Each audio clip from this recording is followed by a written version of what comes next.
Hey folks, Fernando doing our video for the Modern Survivalist, and in this case bringing you guys something pretty interesting. This is the JP Peltonen Sisipuko M95 Ranger knife. This is a knife of the Finland Armed Forces, designed by Mr. Peltonen himself, and this is the beauty itself. It's not as common a knife. I've seen a couple of videos floating around, but it's definitely not one of those mainstream knives that you see knife guys going after. I find it particularly interesting because of a few design quirks that I appreciate from it, but definitely not mainstream, yet a wonderful, fine military style knife. Military style with its own influences, of course. And what I mean by this is you certainly see the Puko Scandi grind influence. This is a Hultafors. This is a classic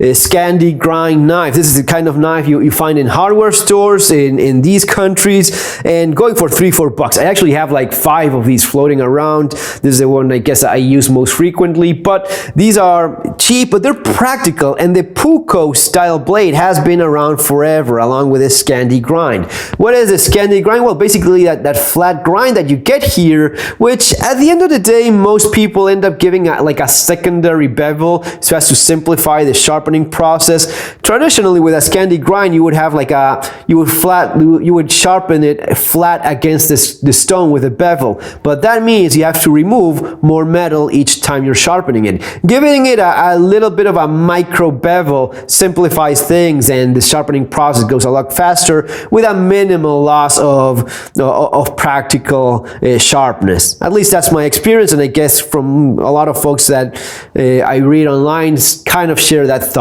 So here you have a military knife designed by someone with that type of background, and you definitely see it. It's interesting to see how the culture, the background of the country itself and the people that design it influence the kind of knife. As you see there in the background, I have a K-bar. This is a current issue military knife for the US military that has been, classic of classics, and since almost 100 years back. Now, the way in which the K-bar was originally designed was after watching what soldiers were buying on their own, and they were buying knives from the old catalogs, and those were basically hunting knives. Those were basically hunting knives with a Bowie type of influence, especially that clip points. So that's how it ends up going into the design process of a military knife that is supposed to be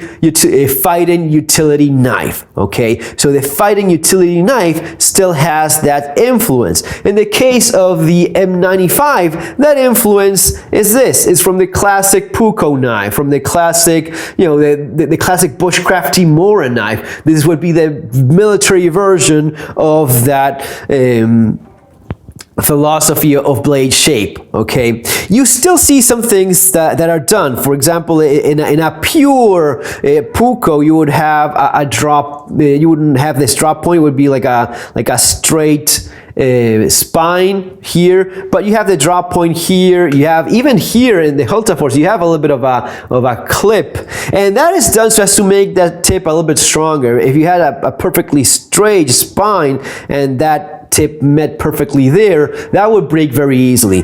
Same thing happens in its own way with the clip that you have in your K-bar. Instead of dropping it, you have a clip point, but the idea is that, and this would be still something a little bit more likely to break, and it sometimes does if you put enough force into it, because it gets very fine. Still, it does penetrate nicely, and it gets the job done nonetheless. But that's why you see that drop point, and you see here that micro bevel. I mean, seems very much, and this is a Sisipuko. The Puko would be this length of a blade. The Sisipuko would be the slightly larger one, which is something along these lines, and the Leuku would be the even larger knives. Sometimes you see, especially the bushcrafty crowd, that gets all all high and mighty with their with their puko knives. They will say, yes, this is what they use just to survive in the Arctic conditions and survive in forest. No. They use a larger knife. If you're gonna be chopping wood, they use the leuku, which is a big ass knife that still has this influence, but it's a big knife. It's like a 20-25 centimeter large blade. This would be the intermediate length blade version of that. And it goes along nicely with the classic geometries that you have in military style knives. And by that I mean around a 17 centimeter, which would be like what, like 7 inches? Well, it's 17 centimeters that you have in your M3, in your M4, your M5, your M6, your M7, in your Glock knife. In all of these, you have 17 centimeter blade length. That 17 centimeter blade length, which, translate even very much so to kind of the length you ultimately have in something like your K-bar. This blade length, around 17 centimeters, is what obviously came to be the ideal in-between point of Goldilocks, not too long, not too short, long enough to be useful as a fighting knife, even penetrating clothing, gear, kit, vest, fat skin, and reaching that vital organ without being a big ass survival knife that, I would carry it, maybe you would carry it. Now the average foot soldier around the world would say, man, that's too heavy. There's a good chance they're going to be leaving it behind. So the compromise is 17 centimeters. That's what obviously came to be the conclusion. That's why I actually ended up implementing in my own knife design for Aitor. I also have about 17 centimeter blade length. Here it's a tad shorter than that. So here with the M95 you have, and let's be accurate about that, you have like 15 centimeters. So it's a little bit shorter than that classic blade shape from the M6, M7s. A little bit shorter, but still long enough. Likely one of the reasons for that was that they were looking to have that strap to the shoulder strap of the Finland soldier kit, right? Not that big of a difference, still nice enough. The handle is a very nice shape, and it has rubberized, it's actually rubber handle, full tang design. It goes all the way in. It has a couple of points raised here so as to keep this from slipping out of the handle, and I guess it does that properly. Other than that, just a good design. I feel though that this finger guard should be a little bit bigger. I feel that here if you end up stabbing with this, it's likely not to be a problem, but there's still a chance of, if you hit something very hard, there is a chance of your hand slipping forward. I mean, even here, this would have been better. This is a lot more secure, right? And definitely so in your Glock knife, let alone your K-bar, of course. But just one of those things. Obviously the idea here is that and this is usually the case with these fighting utility knives, it's usually the case that 99% of the use, I mean even more than that, is likely to be utilitarian stuff. I mean even stuff that you could get away with just using a Victorinox pocket knife, cutting opening packages, MREs, or boxes, and cutting a bit of rope here and there, maybe a little bit of a prying job, but not much more than that. Still, it is still a military knife. It is still something that should be designed with the idea of fighting in there as well. I feel that just a little bit more, even just doing it with rubber, but more pronounced of a finger guard here would have been better. This rubber, these ribs work okay, but they're not perfectly matched, and if you look closely, they're slightly offset, and that feels a little bit sharp, and it scratches a little bit. If I was planning on using this knife with certain frequency, this is something definitely that I would try to cut away with a little bit and make it a bit more level, because it does scratch. And it's a real shame, because other than that, if this had been perfectly matched on both edges, on both sides, and you wouldn't feel this sharp edge here, it would have been super comfortable, no doubt there, especially being looking rubber and a very nicely designed handle, it would have been very nice. But that difference there kind of sucks. I don't know if it's in this knife alone, but being that this is injected molded, most likely, I guess that's a matter of how well fitted that mold is. And I see that point here and here where the the rubber is likely injected.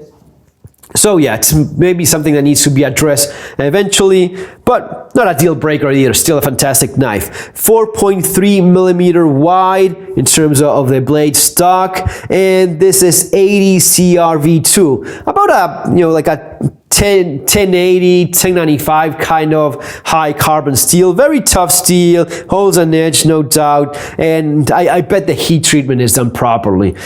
Still a high carbon steel that is very basic, and it will rust, so it has to be protected. And they do that very cleverly with this Teflon coated finish.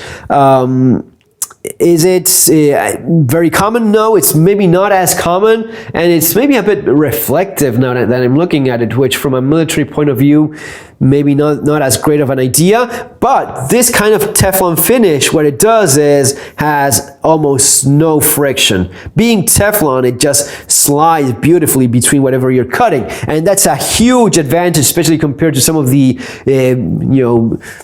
epoxy finish that you see that's all rugged and has a lot of traction. That kind of actually sucks a lot because it gets dirty, it's not as easy to clean, and it's creating friction when you want almost no friction in a knife. You just don't want friction on the sides of the knife as it goes through material. So that works nicely here.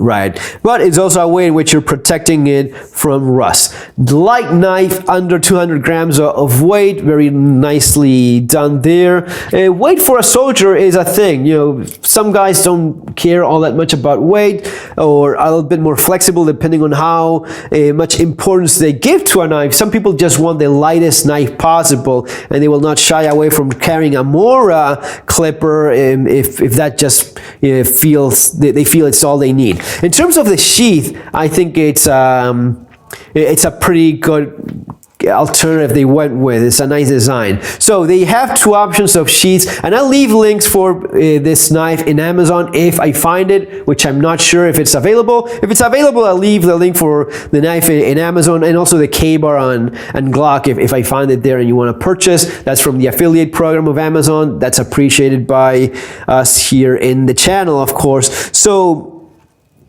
what you have here is a plastic sheath. I prefer plastic over leather, but I'm not as dead set on leather being the most awful crap on the planet like some people apparently are. Your classic K-bar leather sheath has been around forever, has gone through a couple world wars, and many of them are still around. So with minimal care, leather is perfectly fine. Now, the leather sheath in the M95, it's very nice leather, very thick leather as well. I guess that if you're going to be getting in a wet environment, especially for a military knife, I prefer synthetic. I prefer plastic, and this is a very nicely done plastic sheath. And the creator of this knife, Mr. Peltonen, he said that the wheel was his greatest achievement in knife design. Very cool guy. There's a nice little interview clip in YouTube if you look for it, and he says that this was his greatest, his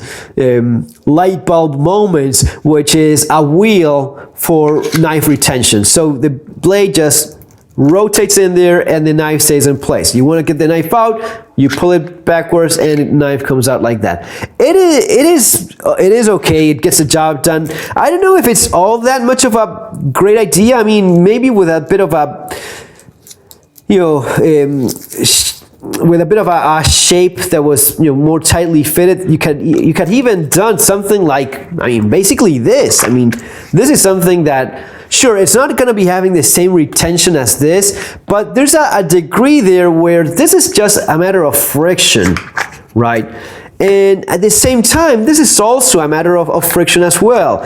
So yeah, you need more force to remove this because of that rubber wheel, but it's not all that much. And something that has the kind of retention that you have here, This is mechanical. You know, this is something that is not going to be letting the knife go out until you break something, unless you actually engage it. In the knife that I'm working with, and it's my knife with Aitor, will have their own NATO approved retention system, which is this one. This is the one that's going to be going in my knife, and it's basically, you know, I like it a lot. It's silent. You just remove this and the knife comes out, and if you don't remove it, you're not going to be getting the knife out unless you break something, and you're going to be requiring a lot of force to remove it. And it's not a snap that with a bit of pressure it disengages. Now this means breaking stuff. If not, the knife will not leave the sheath, and it's still, you know, easy enough to get away. This is not that, but I guess it gets the job done, because giving the weight of the knife and giving the amount of pressure, I'm sure that's going to be pretty safe even when carried vertically, which is something that definitely went into the design, because that's one of the ways in which it's intended to be carried, giving the Finland military kit. So you have the sheath, you have this option of having it like that or ambidextrous using this strap, and that's it, guys. This is the M95 Ranger knife for the Finland Armed Forces. Folks, have a great day. Leaving the links below for this, for my books, following there. And yes, tomorrow we're going to be going live with Matt Bracking. I already talked with him, and we're going to be going live Sunday 3 p.m. as usual. Have an awesome day. See you on the next video. Take care.